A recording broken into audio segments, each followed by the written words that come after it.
தமிழ்நாட்டு மக்கள் சாதாரணமானவங்க இல்ல ஜி. அவங்கலாம் வேற லெவல் பண்ணுவாங்க. அத விடுங்க ஜி. அடுத்தது நம்ம தலைவர பத்தி வருவோம். தலைவர் 2026ல கண்டிப்பா ஆட்சிக்கு வந்துருவாரு. அவரு கண்டிப்பா. வந் அவரு வந்ததுக்கப்புறம் பெண் பாதுகாப்பு, சட்ட ஒழுங்கு, கல்வி, சுகாதாரம்னு இன்னும் நெறைய பல விஷயம்லாம் சொன்னாரு.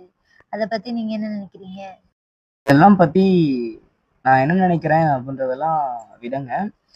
அ பெண் பாதுகாப்பு 100% அப்படின்னு சொல்லி ஏதாவது எந்த கட்சியாவது, இல்ல எந்த இயக்கமாவது சொல்லி கேள்விப்பட்டிருக்கீங்களா?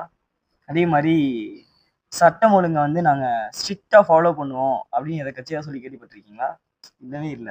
இல்ல கல்வி, சுகாதாரம், மருத்துவத்தெல்லாம் நாங்க ரொம்ப கவனம் செலுத்துவோம் அப்படின்னு ஏதாவது ஒரு கட்சி சொல்லி கேள்விப்பட்டிருக்கீங்களா? இல்ல ஏதாவது ஒரு இயக்கமாவது சொல்லி கேள்விப்பட்டிருக்கீங்களா?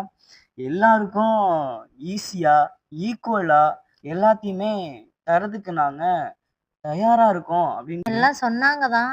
ஆனா யாரும் இதுவரைக்கும் அத ஃபாலோ பண்ணல. எல்லாரும் தேர்தல் வரும்போது பெண்களுக்கு பாதுகாப்பு தருகிறோம் அப்படின்லாம் சொன்னாங்க. ஆனா அது தேர்தல் வரைக்கும் தான்.